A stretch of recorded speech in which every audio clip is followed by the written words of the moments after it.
Hi everyone, I'm Peter Selfors, your Section C7 Vice Chief. I'm really glad you're joining me during your lunch break at FCOC 2020 to look a little bit more into how we can work with our advisors. Oftentimes there can be friction between youth and adults just because they come from different places in life and they have a different vision of what the lodge or chapter should become.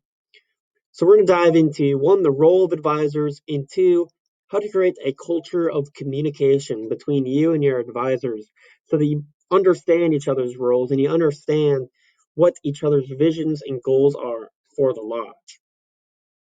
Let's dive into it.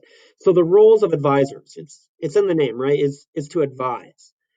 So advisors advise on a few different points. Firstly, is that they should understand the principles and policies of the Order of the Arrow. They know the different points in the guide to inductions when advising an induction.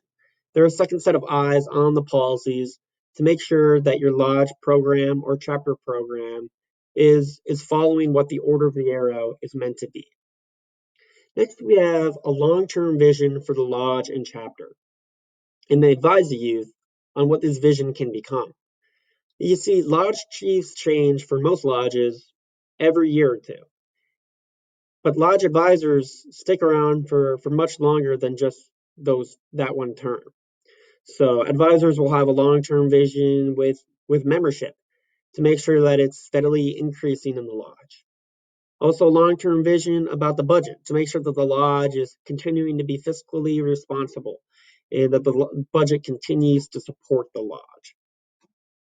Next, we have guiding the youth in administering an effective program. And this is really the bulk of the fun part for advisors, is helping you as a youth achieve the best of your ability to help you put on a great LLD or a really fulfilling induction or quality service. And finally, we have supporting the youth in achieving your lodge goals.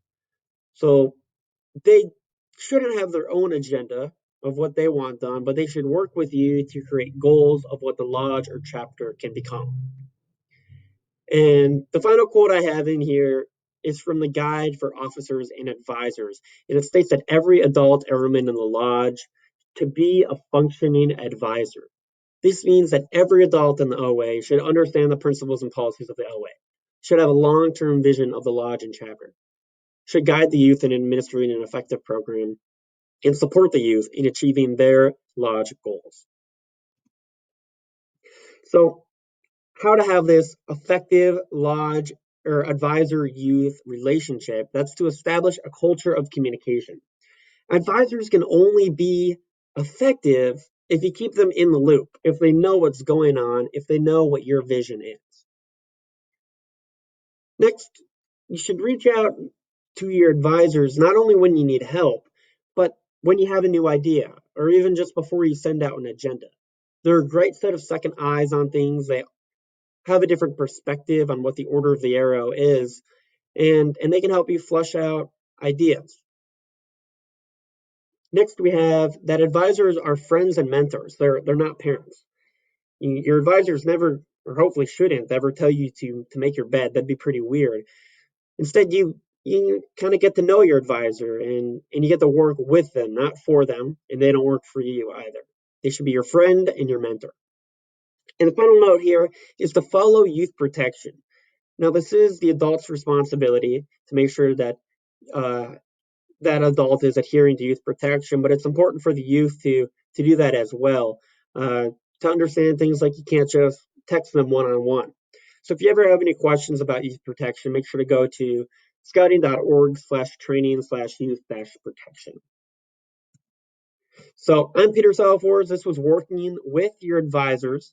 If you have any questions, feel free to reach out to me at vc@oac7.org or text or call me at 262-402-7619. But make sure to follow youth protection.